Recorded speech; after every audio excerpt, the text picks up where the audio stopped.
Good morning, everybody. I want to extend my appreciation to the George Washington University, the Elliott School of International Affairs, and Jennifer Cook, the director of the Institute for African Studies, for inviting me to give this address today. As a top research university in the nation's capital, the George Washington University is educating the next generation of American leaders. It is therefore a great pleasure and honor to me and to my delegation to speak to you all about Somaliland and the future of our region, Horn of Africa. I'm also happy to be speaking today, and my delegation is here today, a university named after the great leader of America's effort to gain independence and international recognition from the international community. Somaliland today also enjoys independence, but continues to work towards recognition that was vital in America's success as a young nation. Somaliland is located in the Horn of Africa. Somaliland is a former British colony, protectorate, with its international borders.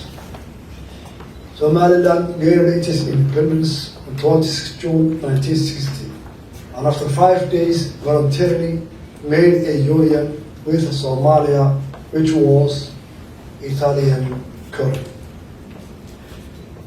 Somaliland's population is 4.5 million. Area of Somaliland is 167,200 square kilometers. 167,200 kilometers.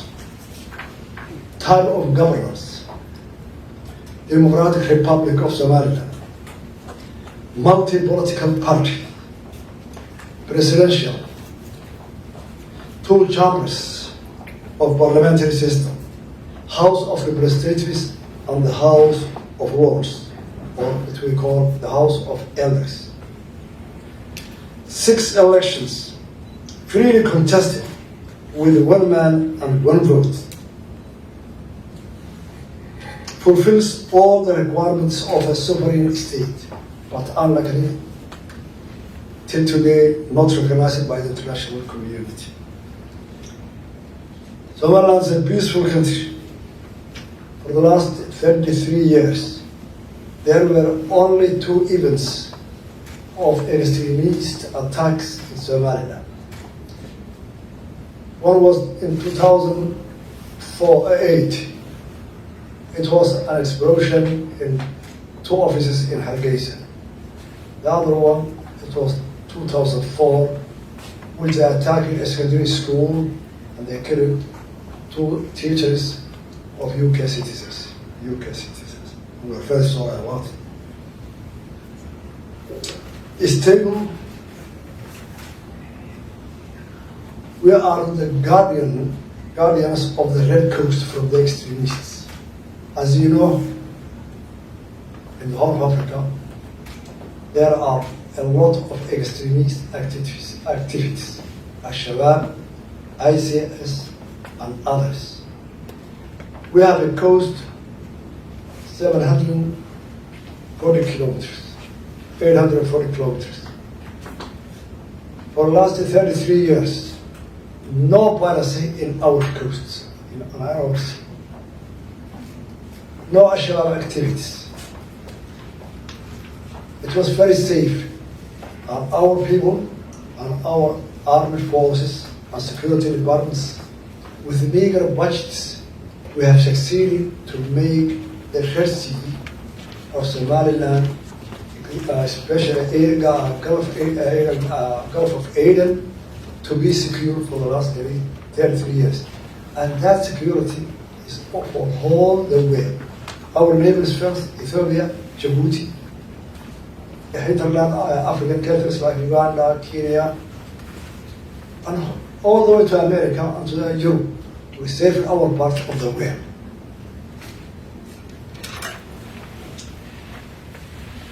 Somaliland achieved for the last 33 years to rebuild its cities and its institutions of the government. I think you cannot imagine what we have experienced. Our government, the army, we paid with our taxpayers' money. The aircrafts, jet fighters, the artillery, and the tanks bombarded all our cities in 1988. The capital was really at zero, the same as second capital, Morocco, and most of our cities were really to zero. Then we liberated our country without any government institutions, no police station, no jails, no security apparatus, no hospitals. So we started from zero ground. But after 33 years, we have built all our cities. Most of them are booming today, and we have succeeded to rebuild all the departments of a government, not only governance, good governance, democratic, with 6 elections for the last 22 years, without any help from any government. We have small assistance from the NGOs. So, we rebuilt educational departments, and today we have built over 1,000 schools in our regions. And in every region, 6 regions, every region built a university. We built healthcare, health department, over 400 healthcare centers, hospitals, MCH, clinics, and referral hospitals in the capital and in the capitals of the main regions. Somaliland is proud of that. It's a liberal free market, absolutely free market of economy. 90% of our GDP is in the hands of the business people, the market. GDP of Somaliland is 3 billion in the year 2021. International trade, 1.6 billion in the year 2020.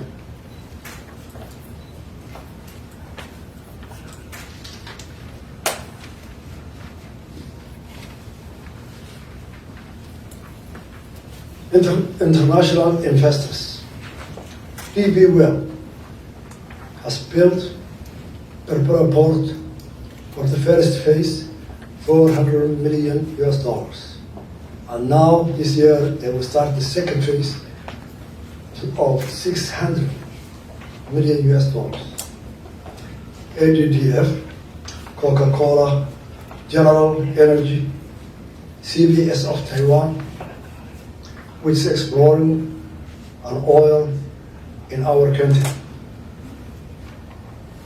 Our public finance public services from domestic taxes, only for our domestic taxes. No budget support from wherever. No budget efficient. No external debt. We are safe of debt. We have built with all our institutions, hospitals, schools, infrastructure, with only our home domestic taxes. International relations. We have representatives in 28 countries all over the world. Consulates in Hargeisa are from Kenya, from Djibouti, Ethiopia, United Arab Emirates, Turkey, Taiwan, and offices from Denmark and UK.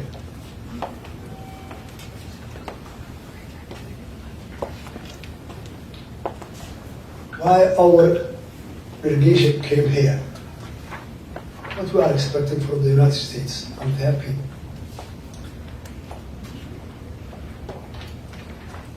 As our delegation, our main goal was to explain to the people of the United States, as much as we can reach, their intellectuals, their politicians, and their leaders about the case of Somaliland.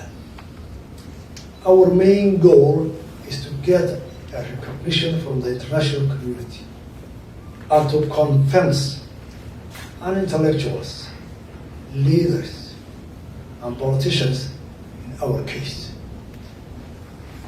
Because for the last 32 years, we were internally building the country. So we must first clean our house, to build our internal institutions. So everybody whom we are talking with to be convinced that there is a government and institutions who are working efficiently. So now we have a chance to explain our case to the world. So that's why we came to this visit. Sure, we are aware of that. We cannot gain a recognition in one delegation or a few days. We know it's a long path to go, but we believe that every long journey starts from one step. So we have now explaining to the United States administration when we met them, since we are starting to explain our case and our goal is recognition, we need now to start an engagement in many fields. Engagement and to work, to cooperate. Our country locates a very strategical position in the world. The Red Sea, our border, the furthest western border, the historical town of Zaire, is only 70 kilometers from the Bab-el-Mandeb. I think over 35% of world trade goes through Red Sea. Most of the extremists, Shabab and others, are in our neighbors, the Horn of Africa. So we kept here to have an engagement with the United States administration for the safety of their country and for the safety of the world trade. Besides this delegation, there was another delegation with us. It was all businessmen. We were trying, since we have been isolated from the world financial institutions, that our businessmen and business people to have a waiver to cooperate with the international monetary fund institutions, like the World Bank, IMF, and others, because we have the right that since we have enough resource in our country, that we can build our country and build our future, the international monetary systems to accept, to cooperate our financial institutions. Otherwise, we have enough resource, but since they cannot communicate with the simple because of political system, we should separate the political system from the economical system. Otherwise, Somaliland will be like a surrounding people. Why? So that's what we were explaining for the last week. All the financial institutions, international institutions, and here are our advisors.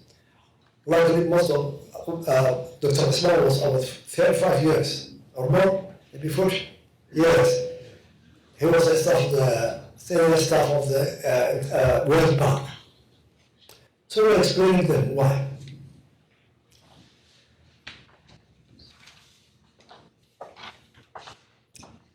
US collaborations, security and intelligence collaboration. We propose the Coast Guard training, our Coast Guard training. Investment in natural resources, minerals and oil. Contribution to the development of Khudbad and the Solar Corridor. The United Arab Emirates have built our port to extend it, and they have built a corridor between Somaliland and Ethiopia. But there are many countries in the region which are landlocked. And we are expecting that our ports, not only Berbera, our ports, will make service for all these countries. Uganda, Central Africa, Ethiopia, and etc. Southern Sudan. So since we are thinking, and our vision is that our ports will serve the whole African landlocked countries and beyond. We're proposing the administration of President, how can we cooperate in developing the trade, international trade, and in between the regions of Africa to develop the people and to make employment for the youth. We are aware of that. More than 78% of the youth in the whole of Africa are unemployed. So we need a development to make employment for the future of our people. And that needs resource. And Somalia has that resource. But the international monetary departments must accept to cooperate with us. Otherwise, we will be a people who are isolated and just cannot make any development. And that our youth will go the other way. So the extremists, they will be refusal to everything. So our vision is to make a huge progress to our development.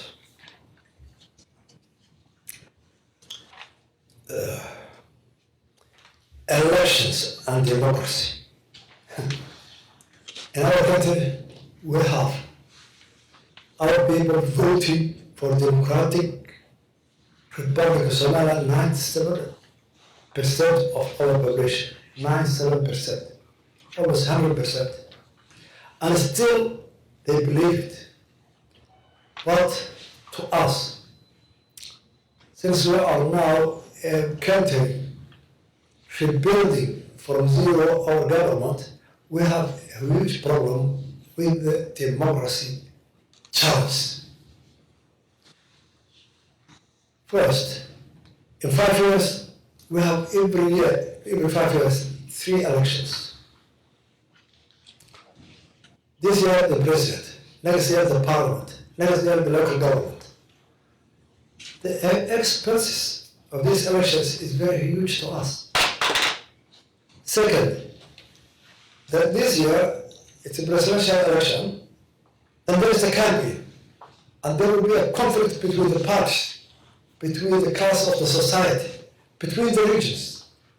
Then the election will go on.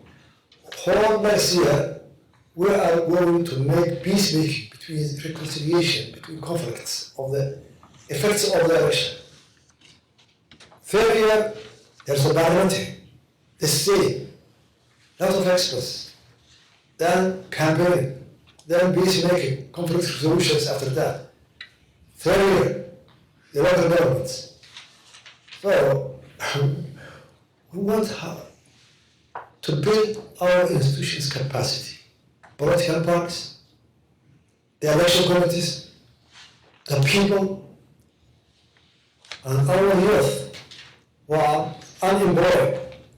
They were expecting every year, election after election, to get unemployment, to get a progress, to build industry so that they can work for. So they're asking me as a president and every politician, well, election, what's after election? So we came here to have a capacity building of the experience of this country and others of democracy to help us how democracy will survive in Africa and developing countries. What's new to it? We were expecting cooperation in that field.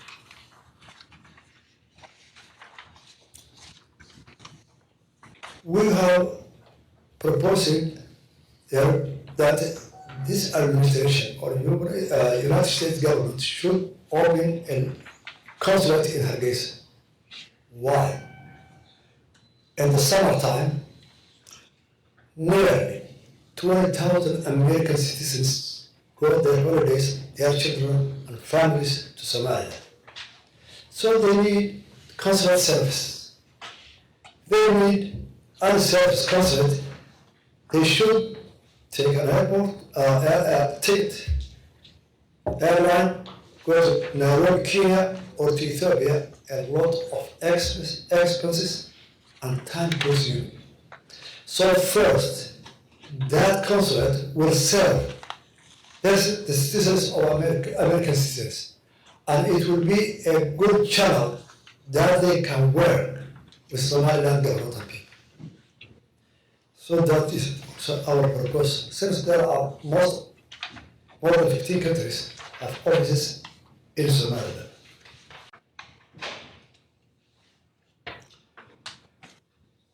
The US aid will go through USA office and others. It goes through Mogadishu because the United Nations have, when we ask them, since it's a humanitarian assistance, why don't you give to Somaliland directly? For example, COVID-19. The first year, it was very serious all over the world. So the United States and the United Nations, the government, and also the United Nations, the WHO, they send a number of vaccinations to Somalia. And that went to Mogadishu, Somalia. But unluckily, with mismanagement and inefficiency of that government in Mogadishu, the COVID-19 vaccination was in their hands, especially the airport, until it became outdated. They didn't reach us, Somalia. It was in the airports of Mogadishu until it outdated. So we didn't get any vaccine from the WHO and the United States assistance of the COVID-19. So we are proposing all humanitarian assistance to our country must be directed to the people who we are targeted to give them, not the government. All in all, let me remind you, with the cooperation of our American citizens and Somali language citizens, they have built a school near our capital, Hargeisa, 20 kilometers west of Hargeisa. That school was very successful for the last 10 or 12 years. Now there are 200 students from grade 7 to 12, and 50% of them are girls. Those who have been graduated are all in the universities of American universities. Every state that students from our students. That was a very good example. If we cooperate with the American citizens in every field, hospital, business, education, and any other field, that school is a good example that we can follow and help young leaders, tomorrow leaders, you will remember Somaliland and its situation, which I have stated here. Thank you very much to you all.